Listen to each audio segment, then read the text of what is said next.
Sweet corn, butter with cheese mga beshi, bili na kayo? Yes naman! For today's mini vlog nga mga beshi, isamahan nyo kung i-unwrap itong in-order namin sa online na mannequin. At samahan nyo nga rin kaming himayin itong mga mais na to. Magtitinda na nga rin kami ng sweet corn, buttered with cheese mga besh. At ngayong taong 2024 nga mga beshi, ito na nga at ang pinaka-updated kong vlog. Kahapon nga lang ito naganap mga beshi at kahapon nga lang din kami unang nagtinda ng mais. In-order nga lang namin itong mais mga beshi at napakamahal nga ng mais ngayon. I-minute up nga lang ni Papa yung supplier na mais sa palengke at saka niya nga sinabay bilhin itong mga iba pang kakailanganing gamit sa mais. Bumili nga siya ng kutsara at mga plastic cup at may kasama na nga margarine at cheese. Bumili na nga rin si Papa na asukal at halo nga niya ito sa cheese para hindi naman masyadong maala. Buti na lang nga nandito ang tropa ng Papa kaya tinulungan nga siya maghimay nitong mga mais. Kaya sabay-sabay din sila magkakakali sa daliri. Mag-alas 12 na nga ng tanghali nang dumating itong parcel na in-order namin sa online. Medyo may kamahalan nga lang yung manikin kaya ito na lang ang in-order namin dahil nga ito ang mura. May nag-sponsor nga lang sa akin sa pagbili nito mga beshi kaya nga hindi ko na lang sasabihin kung sino. Ayaw niya nga ipabanggit yung pangalan niya baka daw ma-discover pa siya. 4 na piraso nga ito bali 2 pares ng isang babae at isang lalaki. Isang pang adult at isang pang bata. Akala ko nga walang hook na kasama pero nandun lang pala sa likod. Medyo palpak pa nga mga beshi dahil ang binigay nga pang babae 2 adult. Yung in-order kasi namin is 2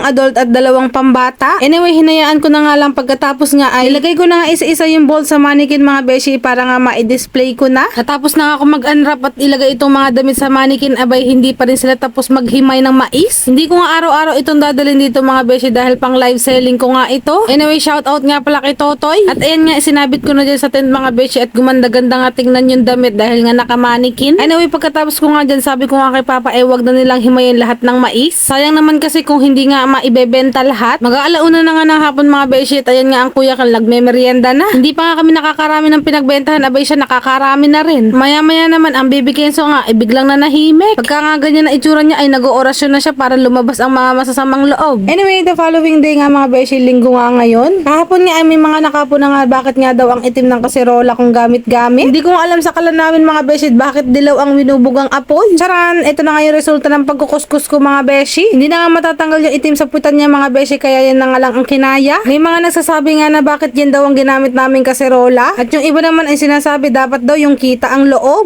Gusto nga rin po namin maganda ang lagayan kaya lang hindi namin ipinilit at yan nga lang ang kaya namin. Anyway, ito nga hinahati ko na yung mais na hinimay namin kaninang madaling araw. Unti nga lang yung hinimay ko mais pero agad nga nagkakalyo yung tuturo kong daliri. Hinati ko nga muna itong hinimay naming mais baka nga kasi hindi maubos agad. At madali lang din naman kasing lutuin. At saka mas masarap nga kainin kung bagong luto. Hinugasan ko na nga rin ng 2 beses para naman maging malinis. Pinagtatanggal ko na nga rin itong mga nagsilutangan na parang sapal. Sa medium heat na apoy ko nga lang ito sinalang mga beshi at wala pang 10 minuto ay luto na. Shout out nga pala sa una kong customer at sana nga maubos ito ngayon. Hanggang dito na lang nga muna mga beshi. Maraming salamat sa panonood at pag-support. God bless us all. Mwah, mwah.